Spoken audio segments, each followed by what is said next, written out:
Doesn't work.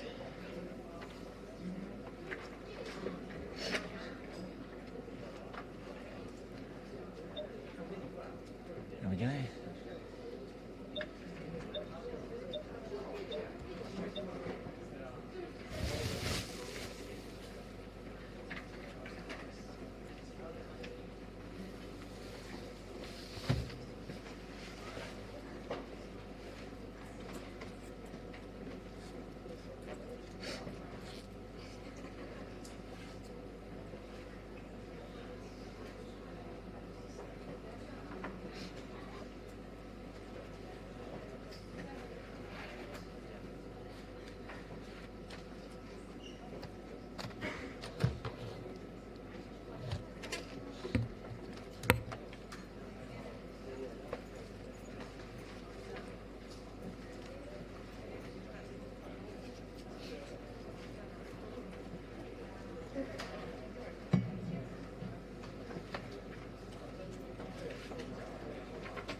Good afternoon, everyone.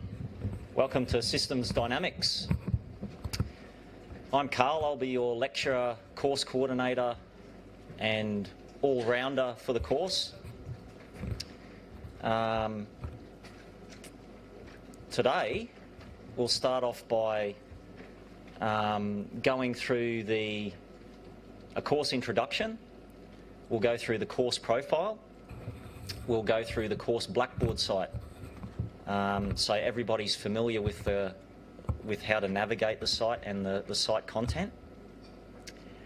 And then we'll do the first module, which is the Introduction to Systems Thinking. So who here has come across systems thinking or systems dynamics previously? Anyone? One person? Yes, I remember you from last year. Anyone else? Yep, one person up the back. So are you an engineer or an environmental management student? Okay, environmental management. Let me open these up.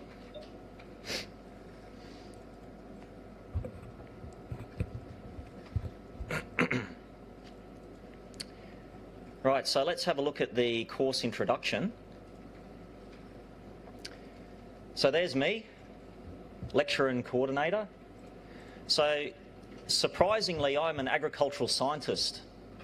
So I started here at UQ in 1990, so 28 years ago. Did a Bachelor of Agricultural Science degree in the Hartley Teakle building. Does everyone know where that building is?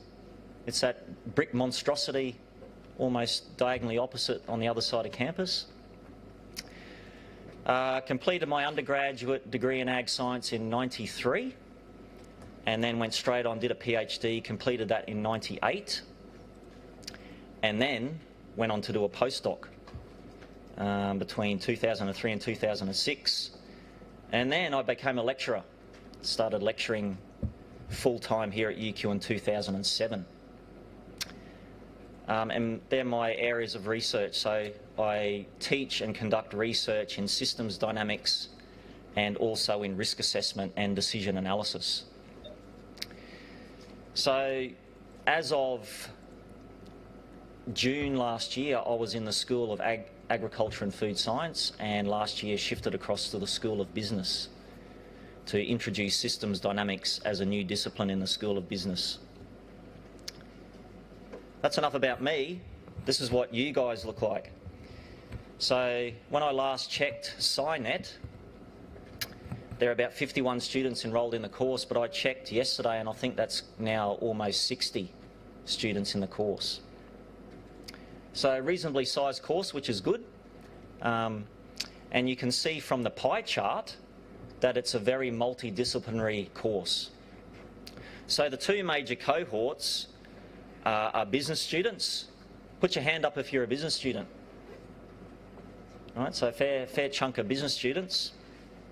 The next major cohort are the engineers. Who's an engineer? Okay, so that's mainly systems engineers, is that right? Systems engineering? Yep. Then we've got a whole bunch of students from CEAS, the School of Earth and Environmental Sciences, so they're doing environmental management. We've got geographic information science. So who's from CEAS? Yep. The environmental managers. Then we got a couple of sort of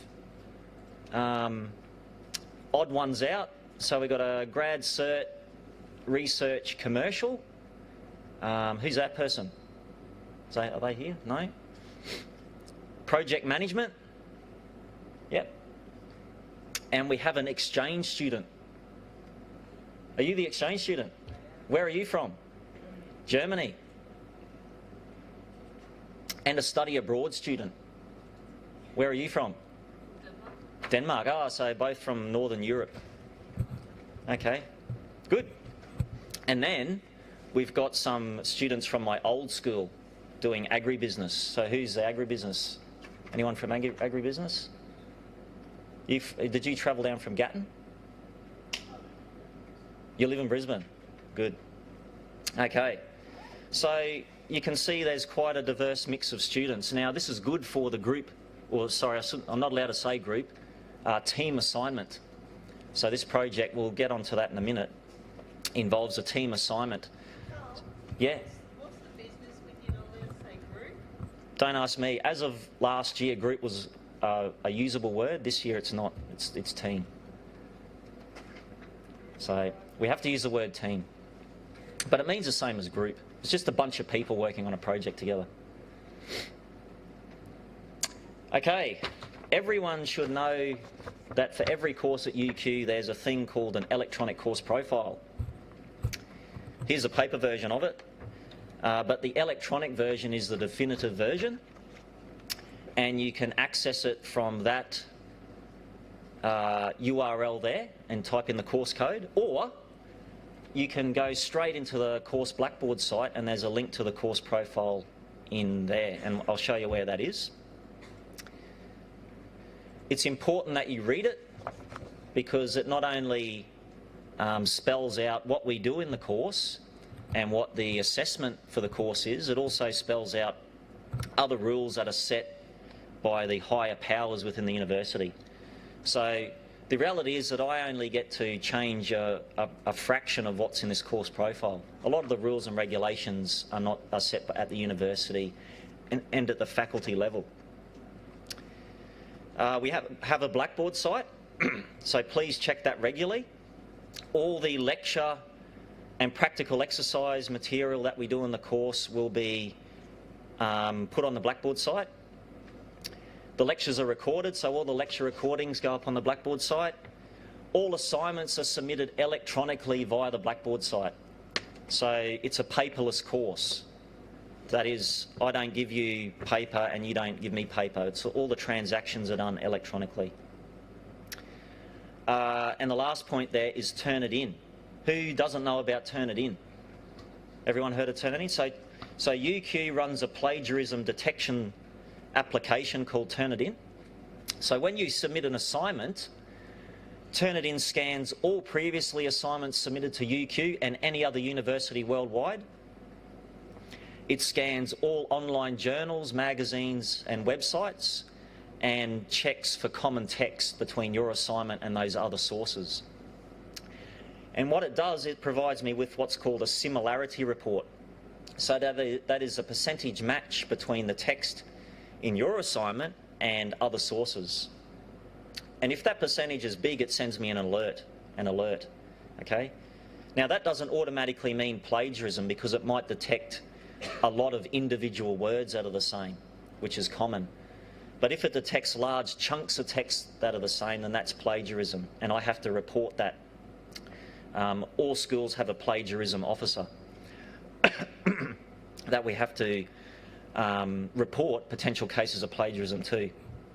So please don't plagiarise, okay? It's very important because the technology is there to pick that up. Course material. Okay, so there's a textbook, which is this thing.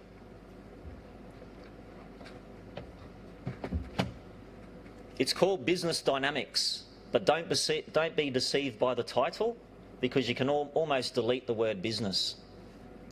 So this book, although it was written at MIT by John Sturman, who's in the Sloan School of Management at MIT, the principles and examples used in the book are from everywhere. So there's examples from the health sciences in there, from engineering, from business, from the environment.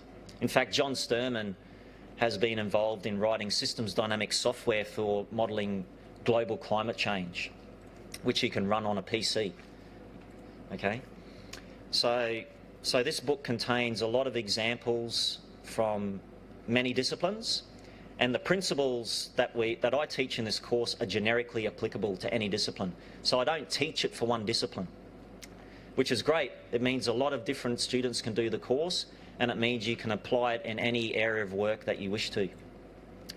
So that's the main textbook, which you can get from, I think you can get this on Amazon, or you can get it through the UQ bookshop. I think it's around $100 odd. The other main books. So if you're going to buy a book, I recommend buy that one. The other recommended books are this one, Marnie and Kavanagh. So they're a couple of Kiwis, again from a business school. It's quite a nice little book, not as comprehensive as John Sturman's book, but still quite a good introductory book. For the environmental managers, This is a good book, Andrew Ford, University of Washington. This book talks about applications of systems dynamics to the environment, modelling the environment.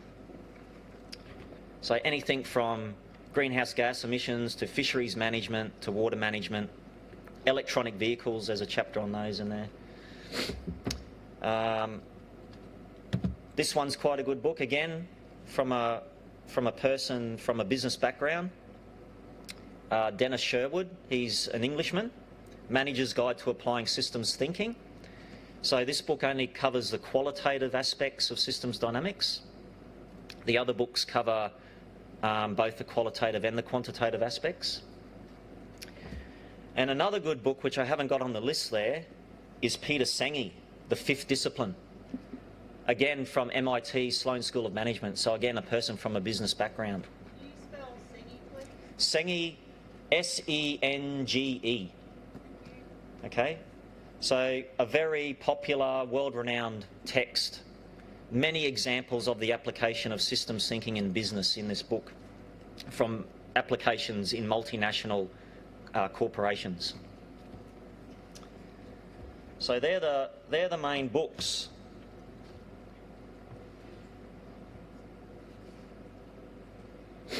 The other materials are software. So this course involves modelling, which requires software. So the main modelling software we use is called Stellar Architect. Now, Stellar is installed on all of the computers in this room, but if you wish, you can purchase a student licence. Okay, student licences are about 129 US dollars, around 150 Australian dollars. And the process is once the course enrolments stabilise in the course, so in about a week or two from now, I generate a list of students in the course. I send that to the makers of Stellar. They're called IC Systems. They will then send you an email with instructions on how to log in to their website and purchase a student licence. And that student licence will allow you to install Stellar on your own computer. Otherwise, you can come and use it in the room. And what I will also do is contact room bookings, which I can't do until the end of the first week of semester, and book extra sessions in this room. Okay, so they're periods outside of class time where you can come to the room and just use the software on the computers. Okay, so I'll do that next week when room bookings lets me. Yep, so the link there to purchase a student licence is there for Stellar. And I've already spoken about how I have to send a course list and you'll receive an email from IC Systems. There is a free option. So if you want to go for freeware, there's a thing called Insight Maker, which essentially does the same thing as Stellar. It's not quite as sophisticated or as user-friendly, and it's also web-based. So to use Insight Maker, you have to be connected to the internet, and you cannot save your model locally. It's stored on the web server that Insight Maker runs on. But it's free, okay? So if you wish to use Insight Maker for your assignments, then you can do that. The other piece of software we use in the course is VenSim. So VenSim for educational use is free, and you can download it from that link there and install it on your own computer. We use VenSim for the qualitative component of the course to draw things called causal loop diagrams. So VenSim will also allow you to build the simulation models, but it's nowhere near as user-friendly as Stellar, and that's why I use Stellar in the course. If I use VenSim, I'd be spending all my time teaching you how to use VenSim rather than teaching you about system dynamics. Stellar's much more user-friendly for students. Okay, team assignments. So the course consists of 4 assignments. 2 of those are team assignments. The assignment 4 is a major piece of assessment in the course. It's worth 50% of the total marks for the course. So a team is 3 people. Assignment 1 is essentially your team project proposal. So it's a proposal that you submit to tell me what you're going to do for assignment 4. So what we'll do next week, we'll do a team forming exercise. So you're welcome to form teams before then, but if you don't know anyone in the course, or you want to get into a team that involves people you don't know, that is people that aren't from your own discipline, then you can wait till next week for the team forming exercise. So there we'll get you into groups of 3 people or teams of 3 people, and your first assignment is to write a proposal on what you're going to do for your team project, which is assignment 4. Okay? So I encourage you to form a team with people that aren't from your own discipline. So most of the best projects I've had in this course are teams that involve, say, an engineer, an environmental management student, and a business student. Okay? Getting help. So you can get help from myself, and there's a tutor who will attend next week. Her name's Sphere. Her email is up on the Blackboard site. You can contact us via email or phone or in person. There's a discussion board on Blackboard, but don't leave messages there because it's not checked.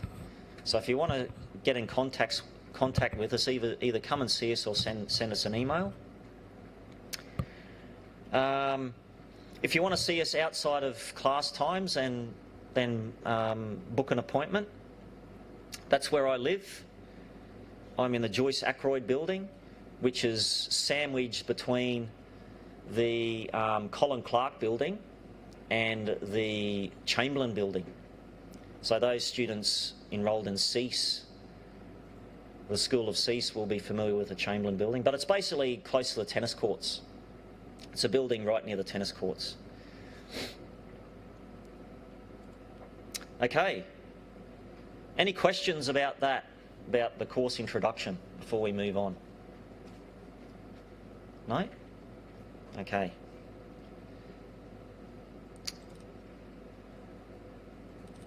Just a few notes on class etiquette.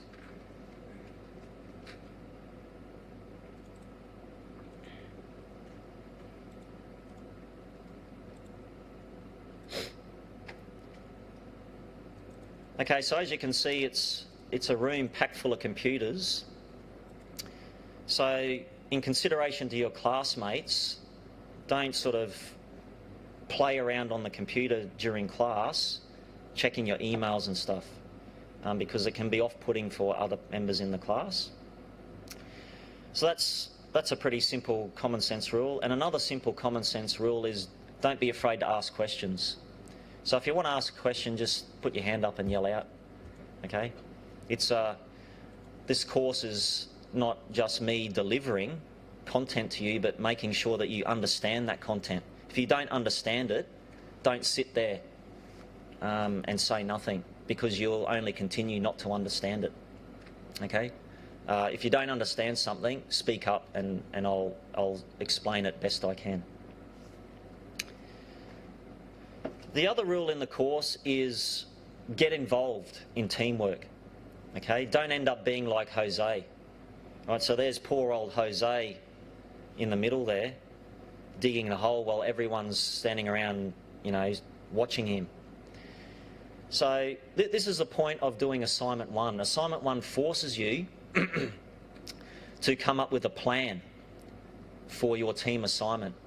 That plan consists of who's in the group or the team, what the tasks are and who's responsible for each task, and when those tasks are going to get done. So you have to do a timeline. Okay? And it's important that you stick to that. If you have to adjust that, that's fine. It's a negotiation with your other team members, but if it's adjusted, then you have to stick to that. Right? And there are consequences if you don't stick to that, and I'll get to that when we talk about the assessment details. Right, so don't let others do all the work when it comes to team assignments. Share the load. Come up with a plan to share the load. If you're not happy with the participation of a team member, then talk to them about it don't let the problem fester. So I've had train wrecks in this course where a team comes to me a week before the end of the semester and says that Bob hasn't done anything. It's too late by then. I can't do anything then. Okay? If you're not happy with a team member, then you have to sort it out early. And I've built steps within the activities throughout the semester to try and avoid that. But sometimes it's unavoidable that you get a team member that just won't put in. In that case, you have to come and see me early as possible so that I can sort that out. Okay? Don't leave it till the last couple of weeks of semester, because then it's too late. Okay, that's it for class etiquette. Right. So let's just jump in to the course Blackboard site. Welcome to e-learning. So I don't know if you know, but UQ this year implemented a thing called Blackboard Unity. So that means all Blackboard sites should have a similar layout, and you should be able to find course content in similar locations on any course Blackboard site.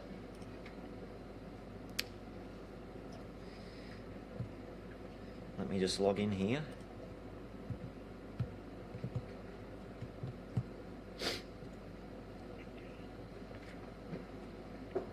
Right, so here we are, System Dynamics. Right, so the business school puts a banner for all their courses. They also require all their lecturers to have a welcome video. Mine's pretty homemade. Just did it in my office. So have a look at that if you like. There's also a standard welcome message there. Any announcements will be placed up here. So periodically I might put an announcement there. I don't do many announcements, but sometimes I fire one out.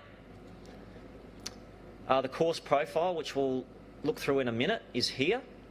So you can view the profile just by clicking on this button here. Course staff. Okay, so there's me, and there's Sphere. So Sphere's a tutor for the course, and there's her email address. So once we work out a consultation time, once I work out a consultation time with Sphere and a consultation room, then I can, I'll post that up there. So Sphere's been the tutor for the last, I think, 3 years in the course, so she's very familiar with the course material. Course help.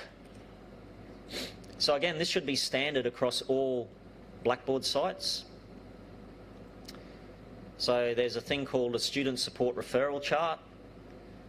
Questions about content, you basically come and see me.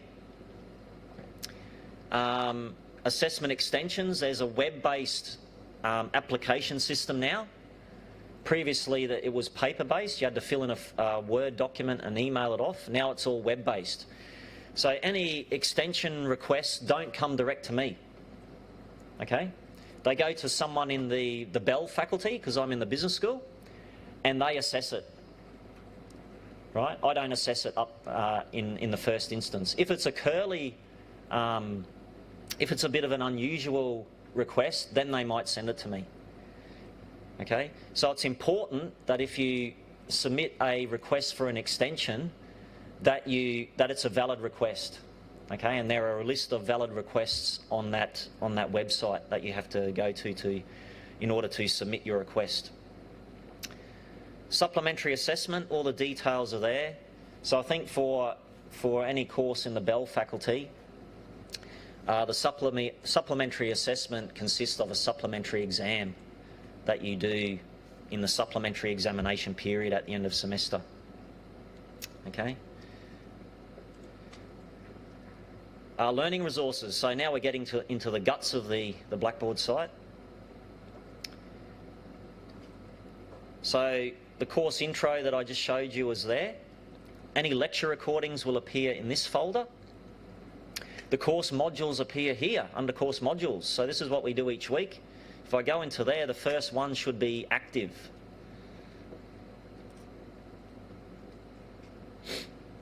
It's still thinking. There we go. So on yours, edit mode is turned off, so you'll see this, okay? So these pop up week by week, right? So the introductory lecture will be here, and any supporting material associated with the lecture content will be here as well. Okay, go back. No, go back, learning resources. Exercise answers. So as we do in-class exercises that have answers, like our simulation exercise, they will appear here. And again, they will appear weekly, right? So they will appear after we do the exercise, okay? After class.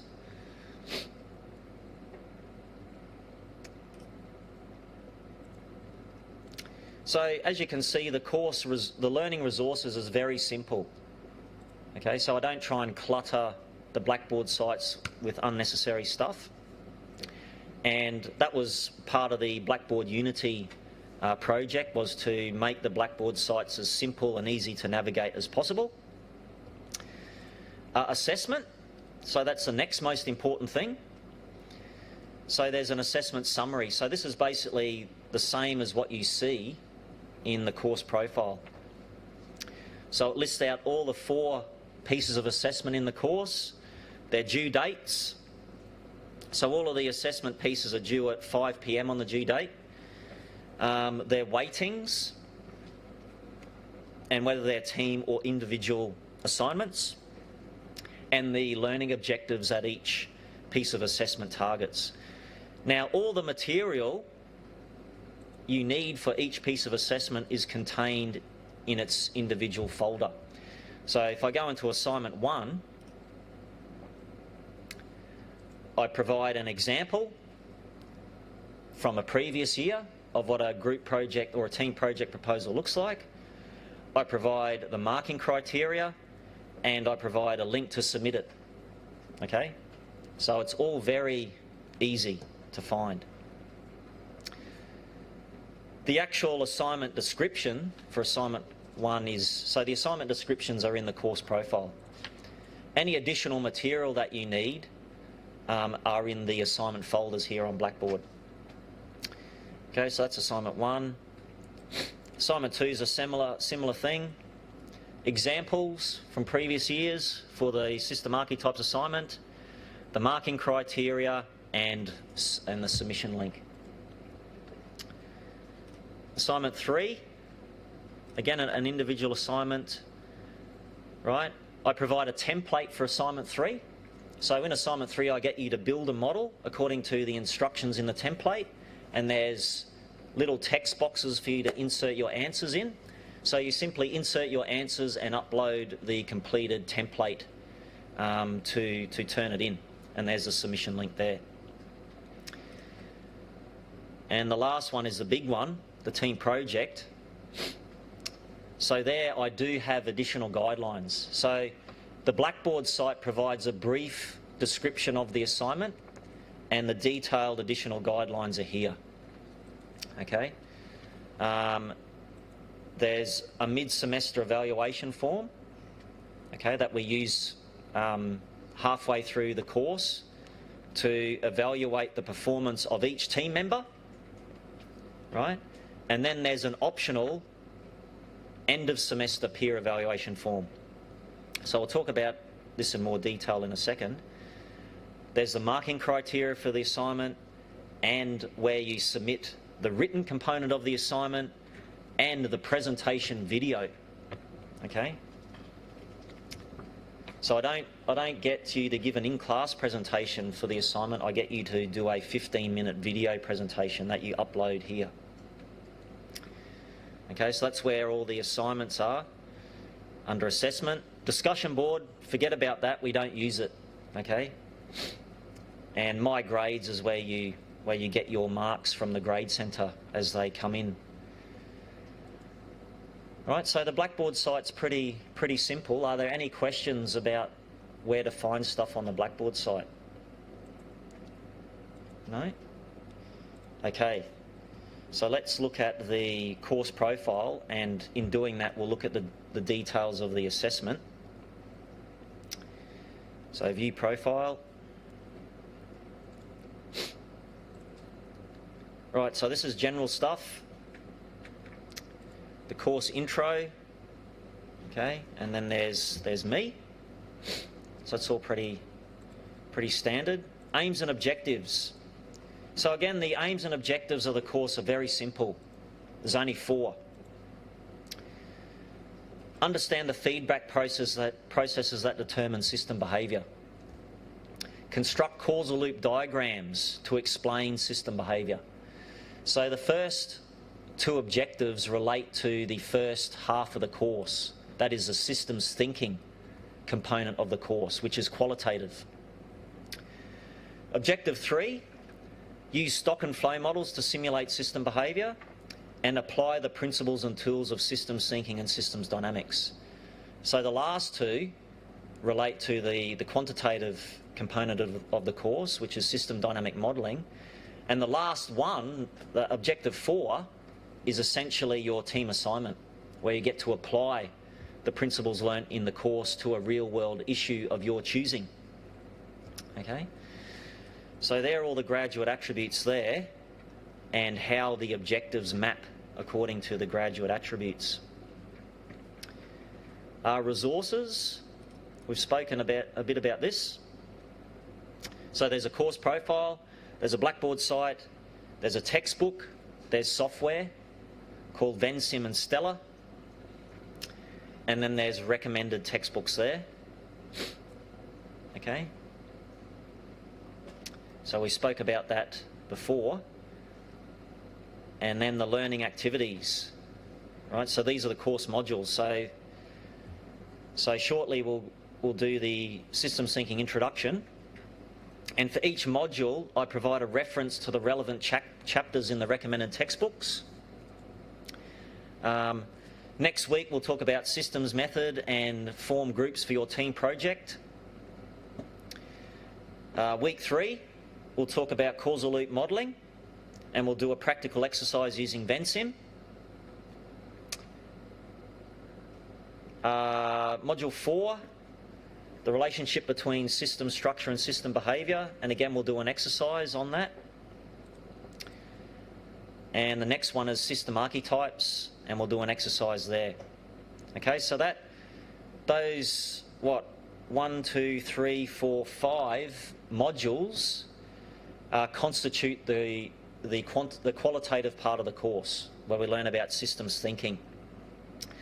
Then we do a team project workshop, okay, which is where we track progress on your team project. That is assignment 4, and you get to do an evaluation of each of your project members, okay? And this is where you get the opportunity to kick out a non-performing team member, okay?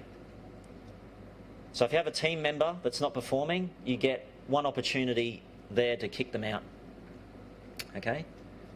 And there has to be justifiable reasons for kicking someone out.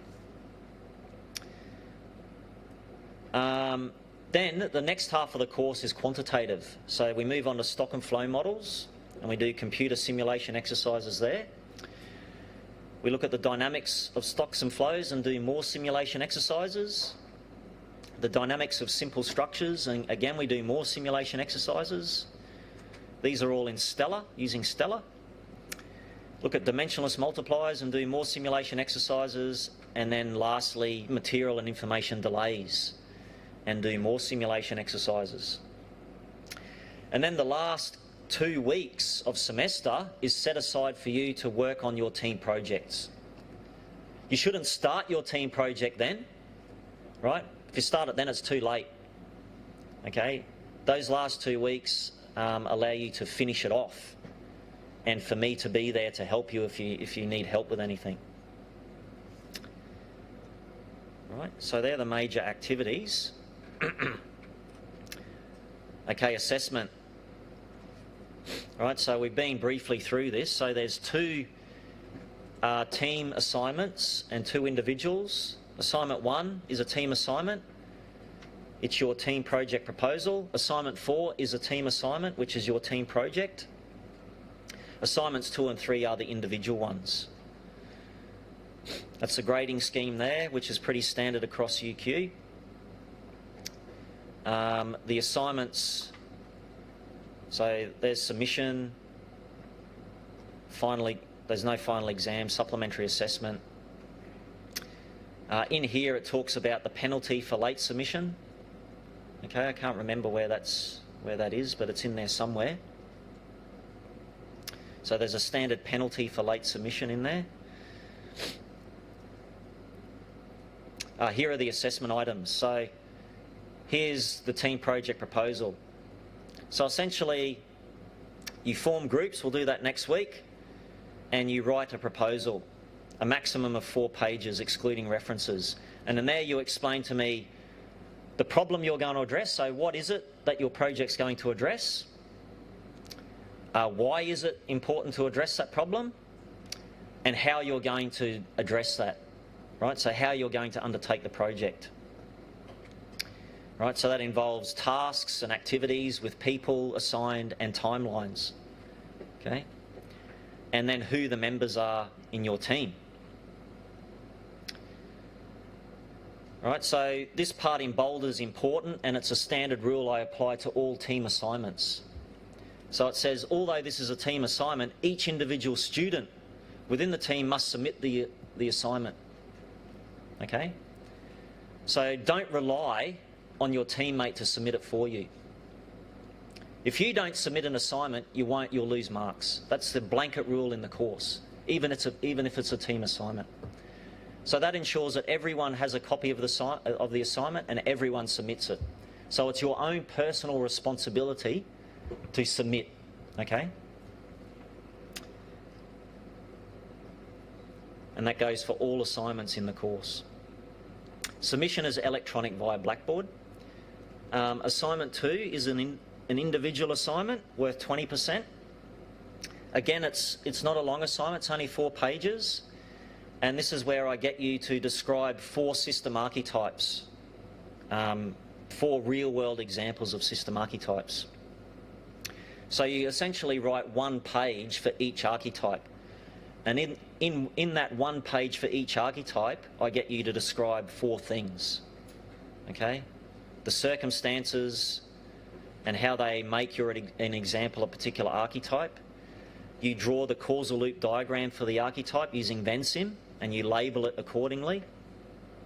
You have a graph describing the behaviour of that example and how that behaviour relates to that particular archetype.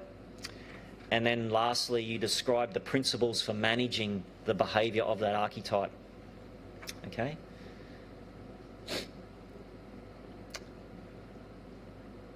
Again, submission is electronic via Blackboard, and the marking criteria for all of the assignments are available there on Blackboard.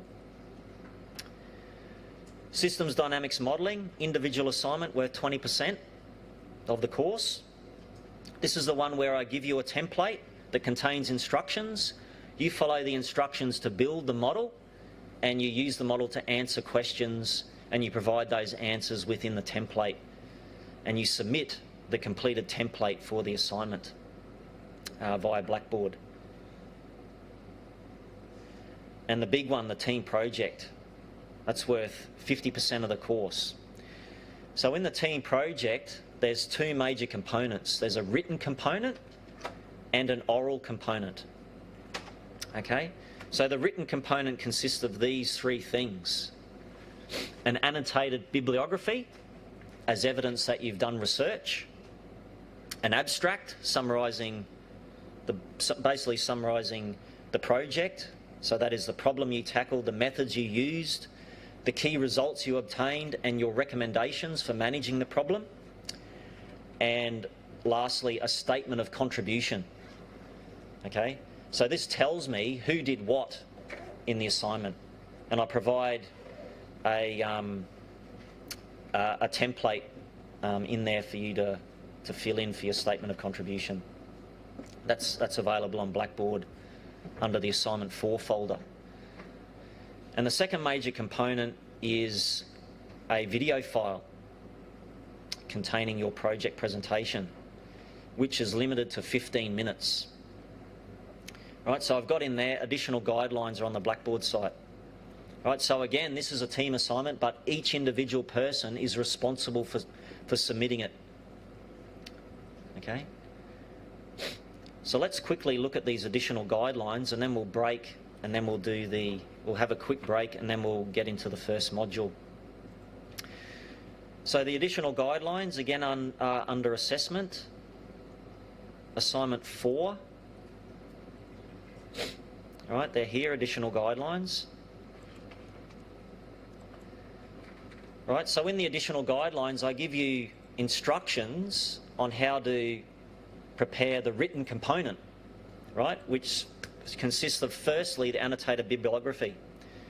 So I tell you what an annotated bibliography is, and I give you an example, right, of what an annotated bibliography is for one reference. Right, and so basically I tell you, what you should include in it. Each annotation for each reference should be 100 to 200 words, and your annotated bibliography should not exceed 4 pages. Okay. How to prepare your abstract, which is the next component of the written part. Right, so your abstract should contain these 4 main things and be no greater than 2 pages. Right? So this would be like an abstract if you were writing a scientific article, publishing a scientific paper, or writing an abstract for a thesis. You would have to do the same thing. Carl, Yep. is there a minimum? Because most of the abstracts I read are paragraph. Yeah, they would be in scientific journals, but I give students 2 pages so they can put more detail in there. So there's no minimum, but there has to be. So I've got listed there the minimum content, if you like. Okay. How to prepare your statement of contribution. So I don't mark the statement of contribution. You don't receive marks for the statement of contribution, but the statement of contribution, as written there, is a hurdle. So if you don't submit one, you don't get a mark for the assignment. Okay? Right, and I'll show you where that is in a second. I've got a little template in there, I think, somewhere. But essentially it's a statement that tells me what each person contributed to the assignment. Your statement of contribution must not exceed 1 page. That is all people combined must not exceed 1 page. So I'm not asking for a major expose. I'm just asking for a few paragraphs that explain what each person contributed to the assignment. How to prepare your video presentation. Okay, this is what you should include in your video. So it's as if you were presenting at a conference your work. So at a normal conference you get 15 minutes max. Okay, so it's like you're turning up to a conference and telling people what you did and what you found. Okay, so your video should contain a brief introduction to the problem that you tackled and why it's important. It should describe something about the key variables within the system and their behaviour. It should explain the conceptual models that you built, okay, causal loop diagrams and the main feedback loops within the system that control its behaviour, and also any important system archetypes that you discovered. And it should briefly overview the system dynamic model you created and the simulations you ran and the results that you come up with. Right? And then lastly, provide some conclusions and recommendations from your findings. Okay? So you don't have a lot of time to pack that stuff in. So, you know, roughly you've got a few minutes to cover each of those sections. Okay? So you have to be smart about how you go about preparing your presentation, and use as many visuals as you can to explain things. Right, so, yep.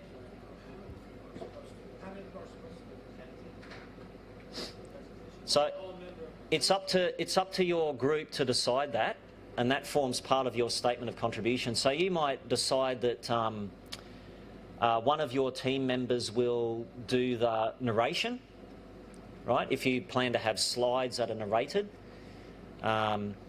while the other person works on slides, or you can have team members sharing the narration. That's fine. Again, it's completely up to your team to decide that and agree on that and put it in the statement of contribution. Okay. So I've got there that you must include audio and video in your presentation, and there's some free software there. Screencast-O-Matic, I've used it. The good thing about the free software is it limits your video to 15 minutes. So it's impossible for you to go over time, unless you buy the licensed version. Okay? Basically, it's web-based software. You go into that website, turn it on, and it records whatever's happening on your screen as you know, after you hit the start button. You can rewind and redo bits that you're not happy with. It will also record the audio as you're talking. Right, and it spits out MP4 or AVI files. Okay. Peer evaluation. Right, so these are the sort of this is the safety net for assignment 4. So there are 2 opportunities in the semester to evaluate the performance of your team members. One is that workshop that we do halfway through the semester. Okay. Right, so first opportunity is a mid-semester team project workshop. During the workshop, you'll be asked to complete a self-evaluation form. So I've got a template for that on Blackboard. And then you'll discuss that self-evaluation with your team members, and your team members will provide you with feedback on your performance. If your team members are not satisfied with your performance, then your team can discuss this with me during the workshop. If there's sufficient evidence to indicate that a team member is not doing their fair share in accordance with what was agreed in the team project proposal, or an agreed modification of the team project proposal, then that team member can be expelled. If a team member is expelled, then they will be required to complete assignment 4 by themselves. So there's a carrot and a stick. Okay? The stick is you could be expelled if you don't pull your weight. The carrot is if you pull your weight, then you don't have to do the assignment by yourself. Okay? This will be the only opportunity within the semester to expel a team member. So after that workshop, after that week, there's no more opportunities to expel someone. The second opportunity to evaluate team member performance is when you submit assignment 4. So this is optional. Okay? The second one is optional. If at the end of semester your team feels that the work completed by a team member has not been in accordance with what was agreed, then you can submit a peer evaluation. The peer evaluation is optional, and if submitted, must be attached to the end of your written report. A peer evaluation template and instructions, they're on Blackboard. The peer evaluation will be used as a multiplier to determine the final mark of each of your team members for assignment 4. So if you don't submit a peer evaluation at the end of the semester, that's fine. Okay? You'll receive whatever mark you get for the assignment. If you do, then your peer evaluation will be used as a multiplier, right, for each member of your team. So that means each member of your team can get a different mark for assignment 4. Okay? And the last sentence there in bold, if you decide to submit a peer evaluation, then all members of your team must be evaluated. So you can't just evaluate the person you're not happy with. Right? If you do a team evaluation, everyone is evaluated in the team. Your peer evaluation must not exceed 1 page per team member. Okay? So that is the additional guidelines for assignment 4. Is everyone clear on that? Okay.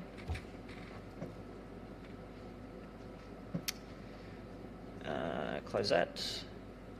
Right, so this is the mid-semester evaluation form. Remember, there's a chance in mid-semester to evaluate your team members. I can't open it now because it's in Word. So open that, the template's there. We'll use that during the team evaluation workshop. Okay. The optional peer evaluation template is there. This is if you want to submit another peer evaluation at the end of semester when you submit the assignment, you can use that template. And the marking criteria are here. Okay.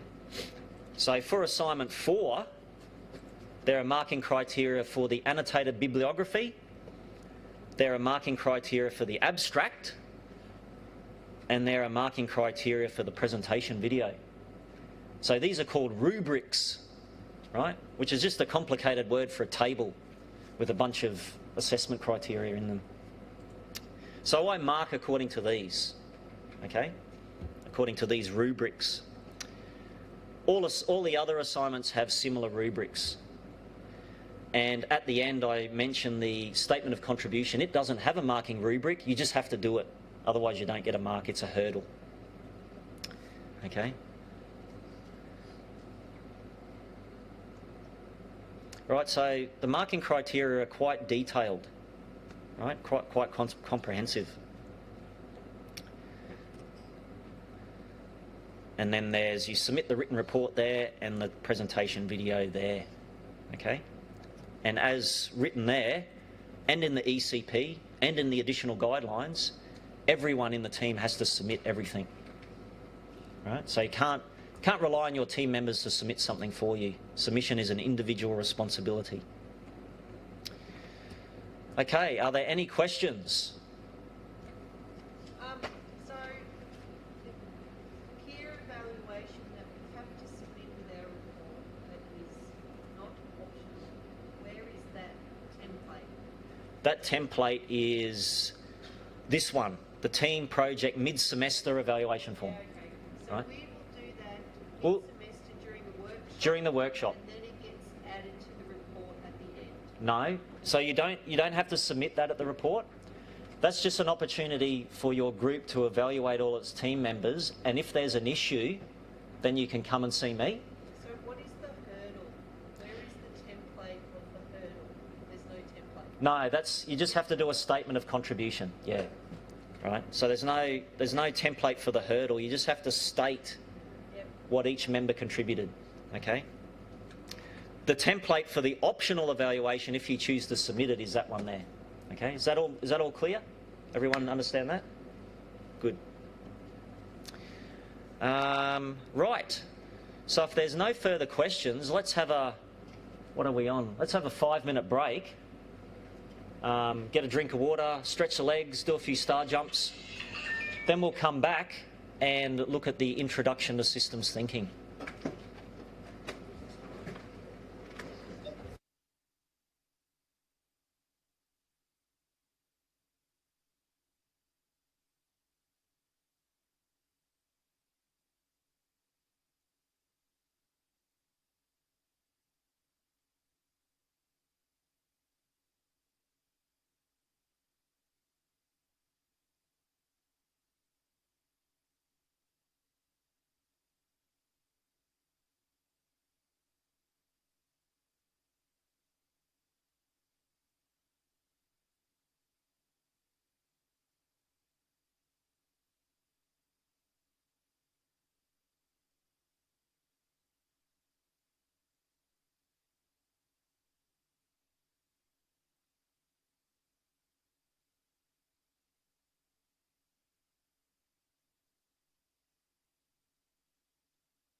Okay. You right? No.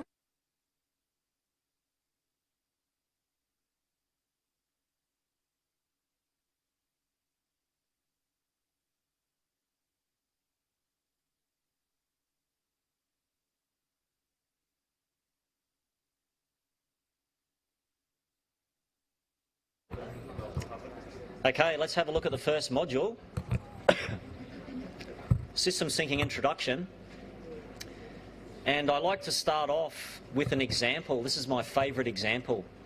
Okay? It's my favourite example because it's an Australian stuff-up. Right?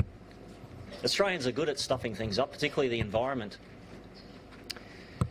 So this example is from a place called Macquarie Island, which is a small island roughly halfway between Australia and Antarctica. Okay? It's only 34 kilometres long, and its significance is that it's a seabird habitat. So around 3.5 million seabirds arrive on Macquarie Island each year to breed. So that's it down there. It's this little speck down there, right? Not that far from New Zealand. There's New Zealand. There's Tasmania. There's the rest of Australia. Okay, so what happened is back when the Europeans were discovering Australia, they ran into Macquarie Island when they were sailing around. And when they ran into Macquarie Island, they released a whole bunch of feral animals there. And those feral animals included cats, rabbits, rats and mice. And as you probably know, cats eat birds. Okay? So the feral cats started to affect the bird population on the island, and it was estimated that the cats were eating about 60,000 birds a year, or killing 60,000 birds a year. Now, the government didn't like this, so from 1985, they started to remove the cats in an effort to save the birds. And in the year 2000, they completed that and removed nearly 2,500 cats from Macquarie Island. So then I pose this question: what do you think happened? The seabirds were saved, right? That'd be the logical answer. Remove the cats, no more birds lost. What actually happened? Okay, so here are some photos. This is a seabird. Now what you'll notice is the seabirds don't live in trees, they live on the ground. Okay, so they require ground habitat.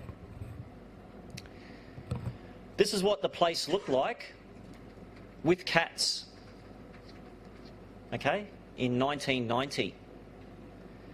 This is what the same spot looked like 5 years after they finished removing the cats. So remember, they removed all the cats in the year 2000? So this is a photo from 2005 without cats. So what's the difference between the top photo and the bottom photo? Any clues? Top photo is green.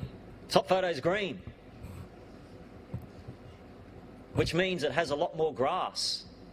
And remember, ground cover is necessary for habitat for these birds because they're ground nesting birds.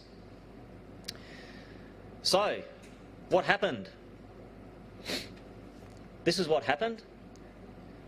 What the managers of Macquarie Island failed to realise is that cats don't just eat birds, they also eat rabbits, rats and mice. Okay? The eradication of the cats caused the rabbit, rat and mice populations to explode, which resulted in an impact on the birds which was just as bad as leaving the cats there. Right? So essentially, when they removed the cats, the rabbit population exploded because their predators were removed, and the rabbits ate all the grass. The rat and mice population also exploded, and what do rats and mice eat? Any clues? They eat eggs, right? So the rats and mice ate all the bird eggs, which had a much bigger impact on the bird populations than the cats ever did. So this is a classic example of policy resistance, a fix that failed, which resulted from the failure of managers to understand the system. So essentially they acted without understanding the system and their actions backfired. Okay? So the moral to the story is this: when confronted with any complex system that has things about it that you want to fix, you cannot just step in and set about fixing them. You cannot meddle with one part of a complex system without the almost certain risk of setting off disastrous events that you hadn't counted on in other parts. If you want to fix something, you are first obliged to understand the system. So this is a quote from a biologist. And this is a visual representation of that quote, right? So for every action in a system, there's a reaction. And that reaction could be unintended and have dire consequences.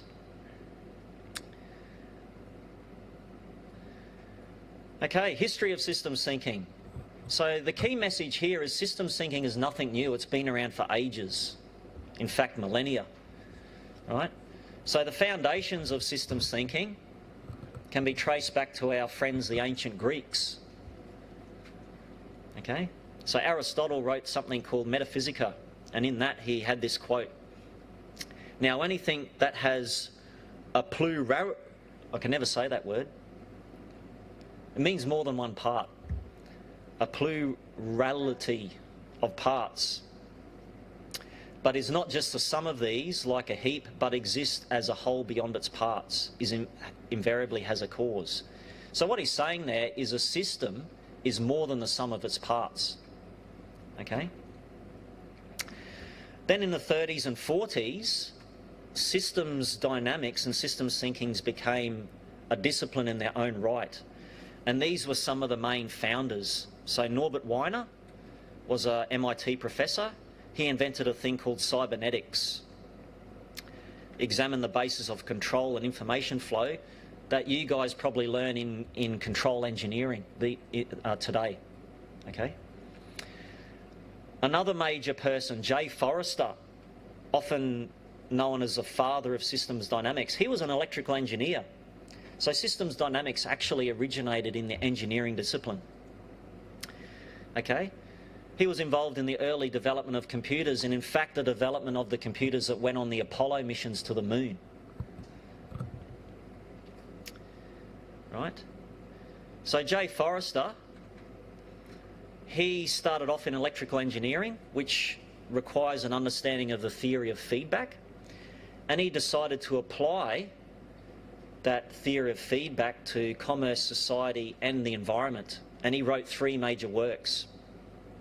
The first was Industrial Dynamics, essentially applying feedback theory to supply chains, okay, and logistics, which we commonly do in business.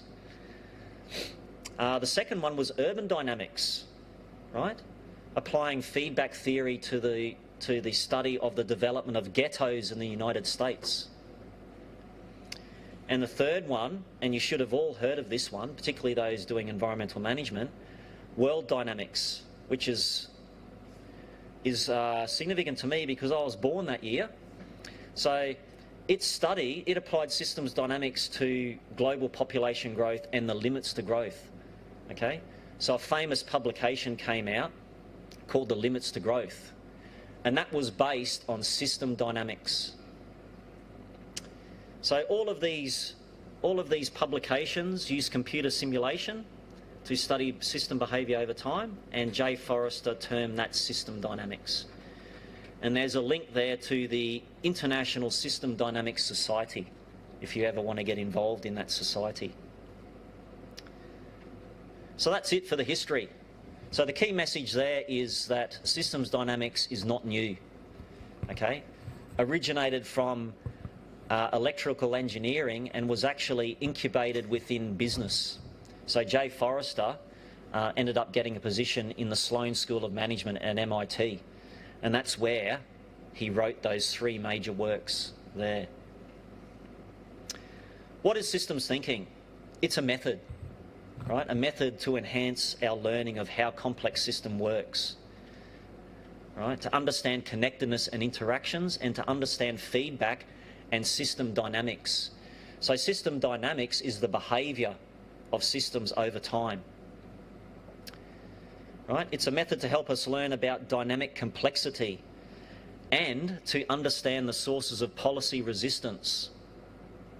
And by doing this, help us design policies that work, effective policies, right? So they're policies that have intended consequences but avoid unintended consequences.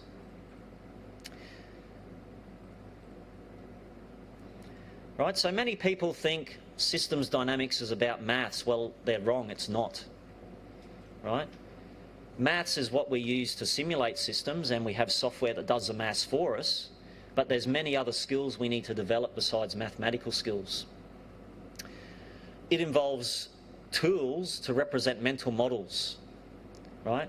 And the tools we'll use in this course are called causal loop diagrams, right? So they're conceptual models that describe how systems work. It involves formal models, so they're simulation models to test our mental models and improve our mental models, right? And it involves methods to improve scientific reasoning, and it also involves group processes, okay? So in your team assignment, you need to work as a team, as a group, using group processes to come to a common mental model of how your problem works, how your system works, and then convert that mental model into a formal model, into a simulation model, to test interventions, to test policies, to test decisions, and how those affect the dynamics of the problem. This is systems thinking in a diagram. I call it the iceberg model, because like an iceberg, most of it sits below the water. You only see the tip, right? There's the tip of the iceberg here. Now, in systems thinking, the tip of the iceberg represents events, right? So these are things that happen. Events are things like a stock market crash, a war, a famine, okay? They're things commonly reported in the news. Those events don't just happen. Seemingly they do, but they don't. They are emergent from patterns and trends, okay? So often people don't see these patterns. They sit below the water. They're unseen.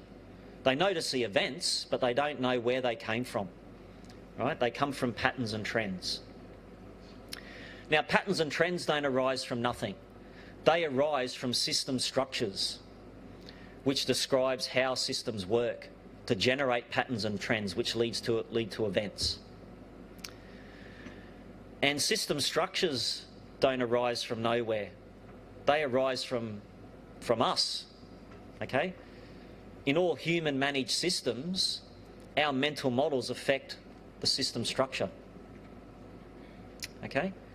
So our mental models are our beliefs and understanding of how things work, right? And our understanding of how things work determines our rules for the systems that we create or manage. Those systems generate patterns and trends which lead to events. Right, so here's what these different 4 levels of thinking represent. So the events and patterns represent what the problems are. Okay, so you have problematic events and you have problematic patterns. The system structures represent why those problems exist and how they can be managed or addressed. And the mental models represent our understanding of how the system works, which influences the rules and decisions that we make. Now, mental models can be flawed, just like they were in the Macquarie Island example. So their mental model was that if we remove the cats, we'll save the birds. Wrong. Okay? They had a flawed mental model. So here's an example. An event, stock market crash, banks failed. I mean, we've had many of these The last one we called a global financial crisis, right? In the 1930s, they called it a depression. Same thing. They've happened regularly. Patterns and trends that led to that event. More people borrowing money, rising household debt, reduced consumer spending, increasing loan defaults. The system structures that led to those patterns, low deposit loans. Okay? These days you can borrow more than the value of your property. When I bought a house, you couldn't do that. You could only borrow 80% of the value of the property. All right? So essentially people able to borrow money beyond their means to repay it. What was the mental model that led to that system? More loans means more profit. Banks making large profits is a good thing. The too big to fail mentality. Okay? So the lenders basically said the more we lend, the more money we make. Right? So in order to do that, they had to offer low deposit home loans. That led to people borrowing more money beyond their means and these patterns of reduced consumer spending because most of the household income went into paying the loan. Okay? And those patterns led to a stock market crash. So we often see the events, but we don't see the things that led to those events, which is what systems thinking is about. Systems thinking is about unpacking the lower three levels of that iceberg. Why is systems thinking important? Well, it's important because we have this thing called policy resistance, which is what we saw in the Macquarie Island example, and that's very common. So it essentially says that policies we create and decisions we make often have unanticipated side effects and unintended consequences. These consequences lead to policy resistance, which is a tendency of our interventions to be either delayed, diluted or defeated by the response of the system to the intervention. What causes this policy resistance? Well, it's feedback, which is the basis of system dynamics. So system behaviour arises from the interactions and feedbacks among the components of the system, not from the number of components. So this is important. What makes systems complex is not the number of components. It's the interactions between the components. So if I looked at this room, it consists of tables, chairs and computers. Okay? They're static objects. They don't interact. If I walk out of the room and stand here for hours and hours, they will stay the same.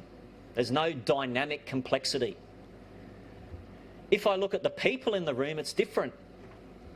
What's the difference? There's no more people in the room than there are chairs. The difference is the people interact, and that creates dynamic complexity. Okay? The behaviour of all systems arise from the interactions of just two types of feedback loop. We call them positive or reinforcing loops and negative or balancing loops. Positive loops or reinforcing loops, they amplify change within systems. So they're responsible for rapid growth and rapid decline. While balancing loops, they counteract change. So they tend to keep things stable. Right? So you have many balancing loops within your body. You have a core body temperature, which is very constant. If it changes a few degrees above or below, you could die. Right? There are many balancing loops keeping your core body temperature the same. The air conditioner in this room is a balancing loop. You set a target and it seeks that target. Okay? So what we see as complex system behaviour is due to shifts in feedback loop dominance. So that is the shifts in the dominance between reinforcing and balancing loops within systems. So let's look at a very simple example, the old chicken and the egg example. Okay? So this says that we have chickens. Okay, we've got some chickens over here. What happens if we get more chickens? What happens to eggs? We get more eggs, okay? So you can see in this diagram, so this is a feedback loop. It's a very simple causal loop diagram. There's an arrow representing a link between cause, which is chickens, and effect, which is eggs. There's also another thing, which is a plus. That's called a polarity, right? So a plus means cause and effect move in the same direction, right? Same direction. So if we get more chickens, we get more eggs. What if we get less chickens? What happens to eggs? Goes down. So students sometimes get confused about this. A plus doesn't mean always up. A plus means in the same direction. Okay? Okay, if we end up with more eggs, what happens to chickens? We end up with more chickens, right? So if eggs goes up, chickens goes up. So there's a plus on that link as well. What happens if we have less eggs? What happens to chickens, according to that polarity? Goes down, right? So if we follow this loop around, if chickens increase, eggs increase, which means we get more chickens, which means we get more eggs. So that's a reinforcing loop. And if we let that loop run over time, it generates this. It's called exponential growth. Everyone heard of exponential growth? Okay. If you've got a bank account earning compound interest and you don't spend any money, it should grow exponentially. Okay. So both chickens and eggs will grow exponentially if you let that loop spin by itself. But we know in many systems there are many different loops, including balancing loops. Okay? So why did the chicken cross the road? Because there were too many chickens. Right? So this loop says, if you get more chickens, what happens to the number of road crossings? You get more road crossings, so more chickens cross the road. Okay? If more chickens cross the road, what happens to the number of chickens? Right? We have a different type of polarity here. It's a minus. So a minus means cause and effect move in opposite directions. Okay, so if road crossings go up, chickens get run over, so we end up with less chickens. Right? If road crossings went down, less chickens get run over, so we end up with more chickens. Okay, so a minus does that. Plus does that, right? Minus does that. Right, so if we let this loop spin by itself, we'll eventually end up with no chickens and no road crossings. Right, it will kill all the chickens eventually. But there's more. Right, so we have reinforcing loops and balancing loops, but they interact to produce complex system behaviour, just like this. Okay? So here we have a reinforcing loop acting to grow the chicken population, and on the other side we have a balancing loop pushing back on growth, limiting growth. So what if the reinforcing loop becomes a dominant loop? What will happen to the chicken population? It should grow, right? What if the balancing loop becomes a dominant loop? What should happen to this chicken population? It should start to level off and decline eventually. What if both loops are equally dominant? What should happen to the chicken population? It will stay the same. The chicken population will be in what's called dynamic equilibrium. Okay? So if these loops shift in dominance over time, that generates complex behaviour in the chicken population. So what it means is you don't need that many feedback loops within a system to get quite complex behaviour. Okay? Policy resistance. Let's look at a real-world example. So this is from the business world. Okay, and it goes back to the 1990s. So in 91, a company called DuPont. Has everyone heard of DuPont? They make agrochemicals, okay, like pesticides and herbicides. They did a benchmarking study. So they benchmarked their company against other similar companies, right? And they found a problem. They found that DuPont spent 10 to 30% more on maintenance per dollar of plant.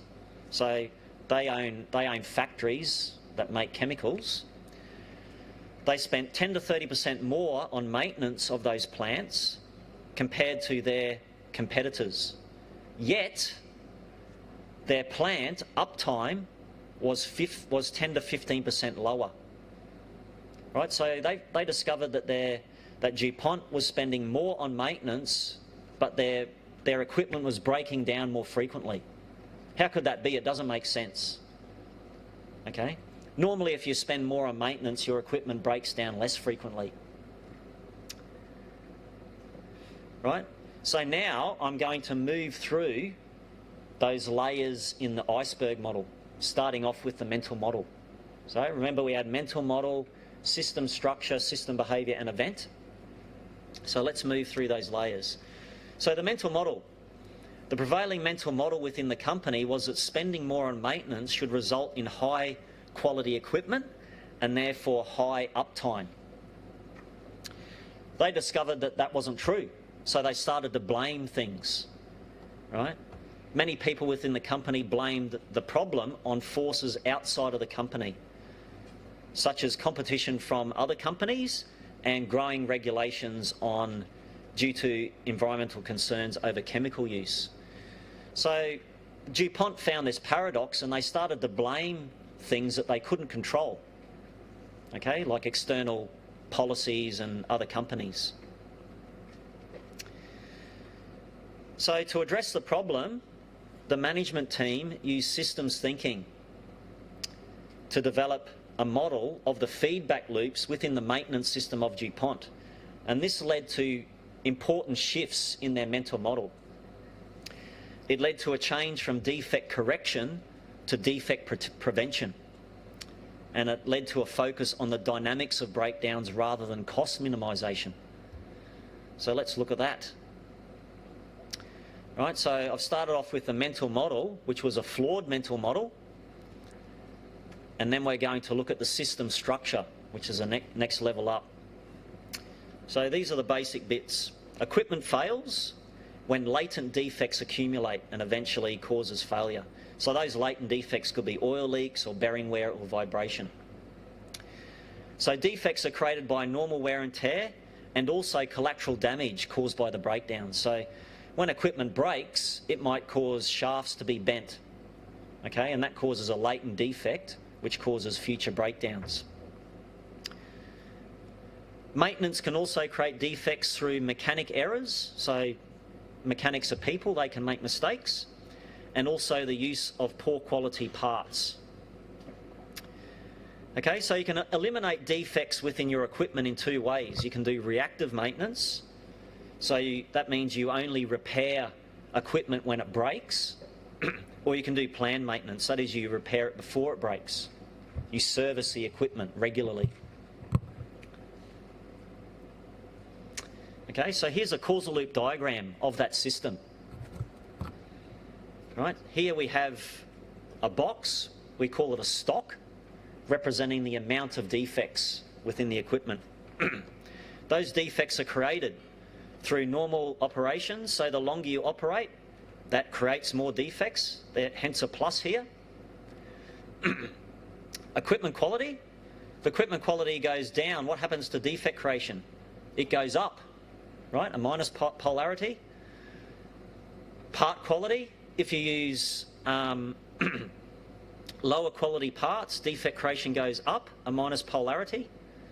And collateral damage. If there's more collateral damage, there's more defect creation, a plus polarity. Okay? Maintenance, reactive maintenance and planned maintenance reduce defect creation. Okay? So defects are created and they can be removed through reactive maintenance on this side and planned maintenance on this side. Right? So as those equipment defects build up, two things can happen. things can break, right? So as the equipment defects increase, the breakdown rate increases. That increases the reactive maintenance effort, which increases the rate at which defects are removed through reactive maintenance.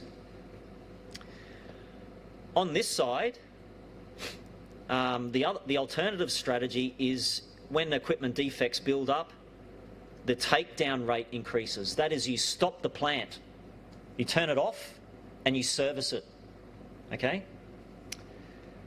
So as the takedown rate increases, the planned maintenance effort increases. So once you stop the plant, the mechanics can go in and service the equipment, and that eliminates defects through planned maintenance. Now, both the plant breaking and stopping the plant, that is taking it down for servicing, they both reduce plant uptime, right? So in this system we have two balancing loops, right? So these balancing loops counteract change. That is, if defects build up, then these loops act to push defects back down again. Okay, that's what balancing loops do. One is through reactive maintenance, one is through planned maintenance. Now these loops look symmetrical. So loop B1 and loop B2 look similar. Okay. However, in the case of DuPont, heavy competition meant cost cutting by postponing the replacement of old equipment, running equipment for longer and using cheaper and lower quality parts. Okay. This strengthened the reactive maintenance loop via reinforcing feedback. So that means maintenance cost cutting led to more defects, which led to more breakdowns, which led to more collateral damage, causing further defects. So in addition, the high breakdown rate meant less plant uptime, right? So the plant was breaking down more frequently. This led to more pressure to keep the equipment running for longer, which in turn led to less time for planned maintenance, okay? And consequently, the further build-up of equipment defects and even more breakdowns. Right, so in the case of DuPont, these loops in bold become dominant. Right, so if we look at those, as the equipment defects build up, the breakdown rate increased, and that increased collateral damage, which led to more defect creation. So that's a reinforcing loop, acting to grow defects within the system. Right? As the breakdown rate increased, that reduced plant uptime, which increased the pressure to keep the equipment running for longer, which reduced the takedown rate, that is, they didn't stop the plant for servicing, and that reduced the planned maintenance effort, okay?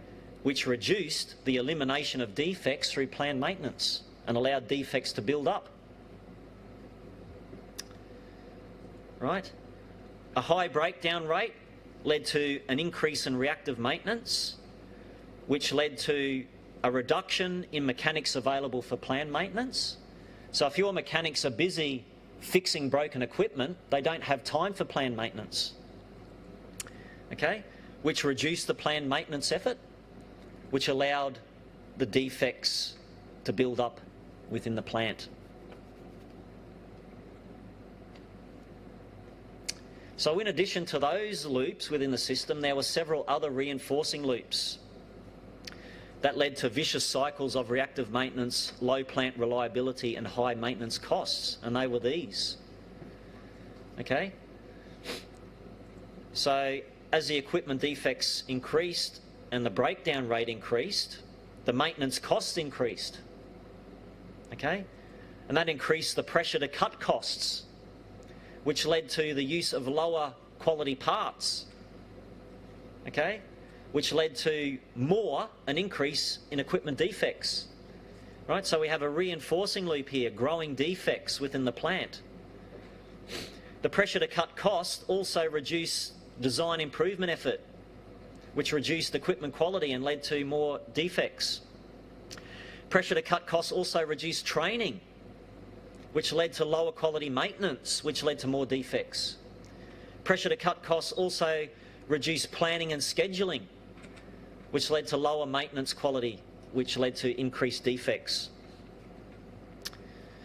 Okay, the higher breakdown rate led to less plant uptime, which led to less revenue, which reduced the maintenance budget, which increased the pressure to cut costs. Okay? The lower plant uptime and the high breakdown rate damaged the reputation of the company because they couldn't deliver on time. This meant that they had to reduce their price to maintain competitiveness. And reducing the price led to less revenue, which led to a lower maintenance budget, which increased the pressure to cut costs even further. Okay?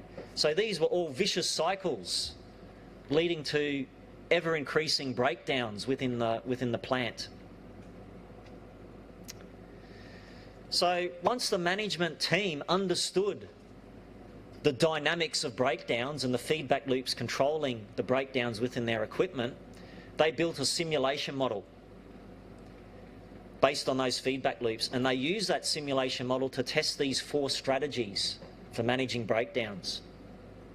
The first strategy was do nothing, right? Typical plant under existing policies. That strategy required 91 mechanics. It led to a simulated plant uptime of 83.5% and a change in profit of 0. Okay? The next strategy was to use scheduling to minimise costs. Right? So it was a cost minimisation strategy. How did they minimise the cost? Well, they sacked a few mechanics, virtually sacked them in the simulation. Right? So they reduced the number of mechanics. That didn't improve the uptime. Why? Because there were less mechanics, right, to do the maintenance.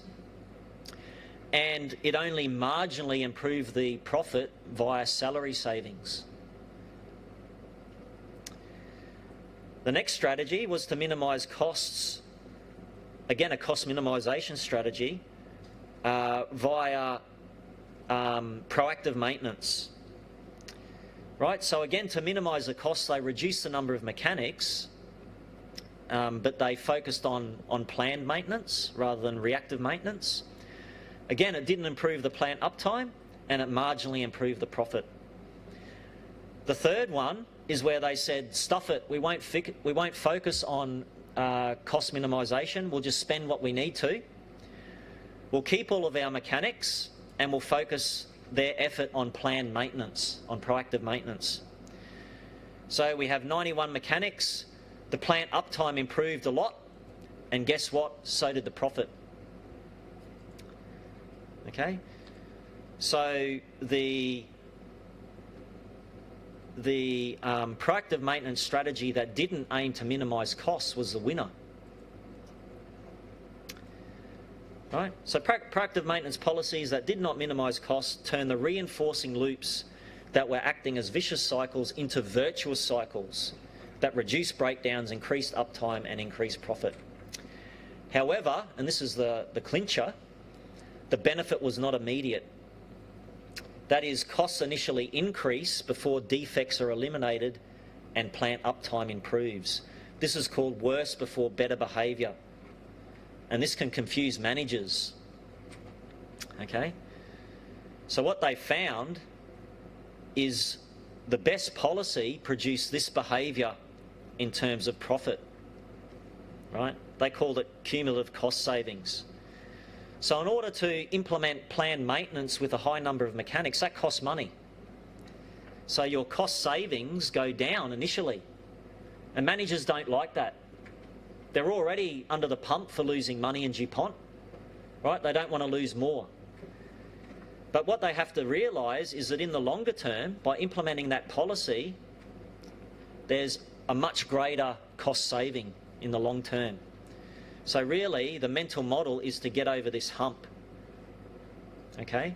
To convince managers that it's a good thing to take a short-term loss in profit to get a much bigger long-term profit. So what this meant is when it came to implementing the new policy within DuPont, the management team who built the model ran into resistance. right? They ran into resistance to implement their new policy because of this behaviour here, the short-term loss in profit. So what they had to do is they had to create a learning process to convince line managers and mechanics that their proactive maintenance policy was the best strategy. And to do that, they turned their model into a game, right, called the manufacturing game. And in the real world, if you use this in your careers, you will probably have to do the same. And later on in this course, if we get time, I'll show you how we created one of the models that we built into an app for a phone, so you can use it for education. Okay? So they turned it into a role-playing game, and they played that game across many DuPont factories. And 3 years later, in 1994, they convinced a number of plant managers to implement the new proactive maintenance policy. Okay? And that led to results, which were these. The average maintenance costs of plants that implemented the new policy decreased by 20%, and the average maintenance costs of plants that did not implement the new policy increased by 7%. Okay? So they proved that their policy actually did work. Right, so let's bring back the DuPont example to our iceberg model, our 4 levels of systems thinking. So what was the event that DuPont experienced? Poor competitiveness. Okay? They were spending more money than their competitors, but making less money because their plant kept breaking. What were the patterns that led to that event? They were increased maintenance costs, increased breakdowns, and reduced plant uptime. What were the systems that led to those patterns? A focus on reactive maintenance and cost minimisation, which triggered certain feedback loops and made them dominant within the system. And that perpetuated the patterns. What were the mental models that led to that system? If it's not broken, don't fix it. Okay? So they didn't fix it if it didn't break. And that led to a focus on reactive maintenance, which led to these patterns, which led to that outcome, that event. So that was the old DuPont before they used systems thinking. After they used systems thinking, we end up with the new DuPont. Right? Good competitiveness. Patterns: reduce maintenance cost, reduce breakdowns, increase plant uptime. System structures: a focus on proactive maintenance and breakdown prevention. Again, that strengthens certain feedback loops within the system. Mental models that led to that system: you've got to spend money to make money. Okay? So you've got to spend money on proactive maintenance if you want to make money in the long term. Okay, so that's a real-world example of the success of using systems thinking in business. And we'll see many other examples of that within the course from other disciplines. So the last bit I'll talk about is this thing called the World Economic Forum. So the World Economic Forum release a thing called, I think it's called the Global Risks Report. They release that annually. So I've put the 2016 report on Blackboard. Okay? There's probably a 2017 report available now as well. So they've been doing these global risk reports since 2006. And the reports assess the global risks according to a standard axis of likelihood and impact. Right? So besides assessing risks in terms of likelihood and impact, the reports go one step further. They look at how the risks interact. They look at the connections between the risks. And in doing that, the reports highlight 3 ways for leaders to improve their response to complex and interdependent global risks. Right? So they're these. Proactively address the causes rather than the symptoms. Identify effective points of intervention in underlying structures and systems. right? That's systems thinking. Devise coordinated response strategies to address trade-offs and the threat of unintended consequences caused by increased interconnectedness. Again, systems thinking. Take a long-term approach to assessment and response. Risk can emerge over decades rather than months and years. And later in the course, you'll learn that is systems thinking as well, because we talk about material and information delay within systems. Right, so if you look at the report, the first section looks at risk like this. Right, so the risks are things like terrorist attacks, deflation, right? Failure of financial systems, global financial crises, extreme weather events, failure of climate change mitigation and adaptation. So that's a biggie, right? So a high likelihood and a high impact, okay? Large-scale involuntary migration, we've seen that. We've seen that due to wars, people migrating into Europe, for example. Weapons of mass destruction is over here. High impact but low likelihood. Okay? There should be a few disease ones in here. Here's a water crisis. That's got high impact and reasonably high likelihood. Okay? Cyber attacks, unemployment and underemployment, global food crisis, asset bubbles, you name it, it's in there. Illicit trade. What's an asset bubble? Houses becoming overpriced and then a collapse, right? Right, so they're the top 10 likelihoods. The risks organised into those most likely and those having the greatest impact. Right, so you can see the big ones are things like climate change, large-scale migration, extreme weather events, which again is related to climate change, water crisis, which is again related to climate change. Right? And more importantly, the report indicates how those risks relate to each other. Right? Systems thinking. So you can see that the bold lines, the thick lines, are what they consider the strongest links. So you can see there's some common structures here. Right? So unemployment and underemployment, profound social instability, large-scale involuntary migration, the collapse and failure of states, right? Interstate conflict, failure of national governance, they're all strongly related. Right? Up here, we have failure to adapt to climate change, extreme weather events, biodiversity and ecosystem collapse, food crises and natural catastrophes, water crises. They're all strongly related. Okay? The report then goes on to map out the most important risks by region.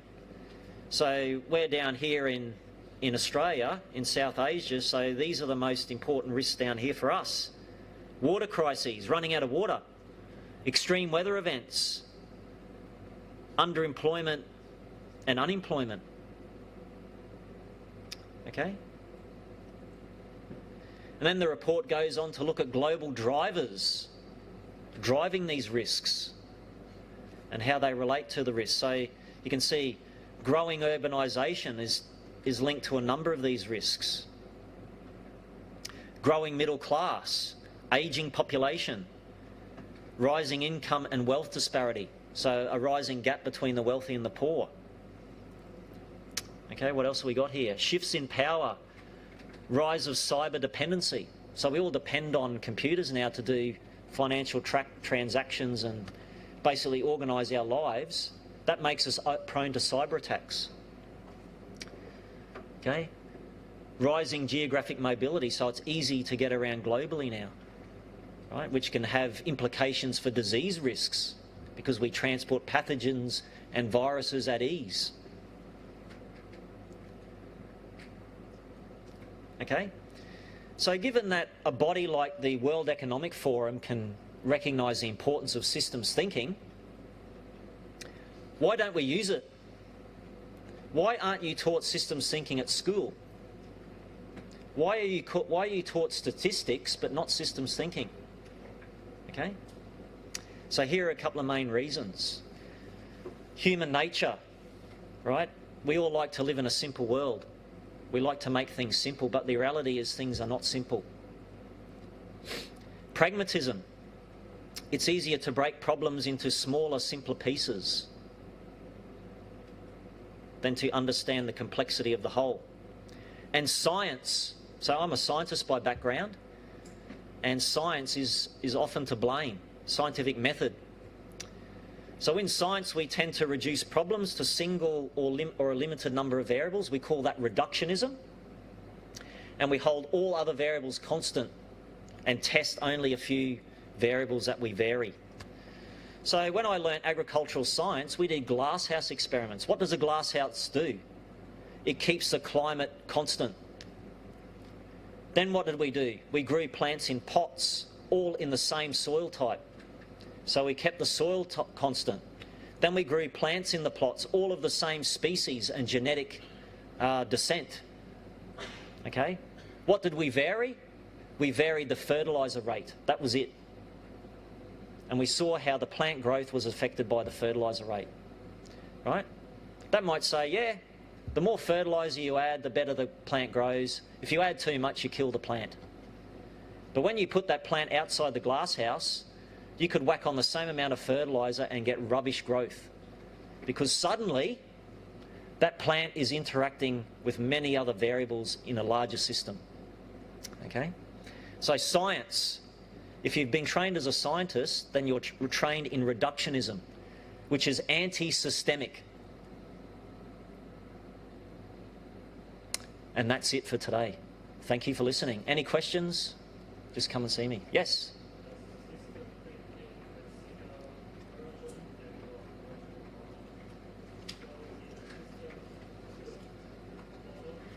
Yep. Yep.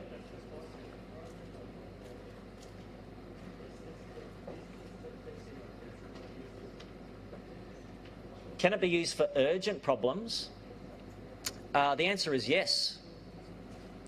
I mean, it can be used for any problem, urgent or non-urgent. Many people would say that climate change is an urgent problem, right? We won't see the consequences for maybe many decades or even a century, but unless we act now, we won't be able to mitigate any of those impacts. So we need to do something now, right? It's an urgent problem, even though the system has a big inertia and many delays in it. So systems thinking can actually, we can run simulation models to show the consequences of our actions now on a future climate. Okay? So we can use systems thinking for problems like that. We can use systems thinking for problems that exist now. Okay? So I have a student in the School of Public Health. She's applying systems thinking to understand why we get continual cryptosporidium outbreaks in southeast Queensland. So cryptosporidium is a waterborne disease. It's common in developing countries where they don't have good sanitation. It's not a problem with drinking water in Australia because we have great sanitation. It's a problem in recreational water. Why? Because Australians like to swim. Okay, and we like to swim in pools, and pools get contaminated. So if you look at the behaviour over time of cryptosporidium outbreaks in southeast Queensland, they occur regularly every 2 to 3 years, and Queensland Health has never been able to solve it. She's built a model that shows a solution. Okay? What policies will work and what policies will not work. So that's an urgent problem. It's a problem today. We can use systems thinking. Climate change, we won't see the effects for a long time, but we can also use systems thinking. Any other questions? No? We get to make a game? You can turn, essentially, you're building a model that you can play like a game for assignment 4. But I can show you there's plenty of games. So there's the World Climate Game, there's the World Energy Game, right, which John Sturman was involved in building at MIT. Okay, so I can show you where you can download those and you can play with those. Yeah. No more questions? Okay, we'll see you next week. Thank you.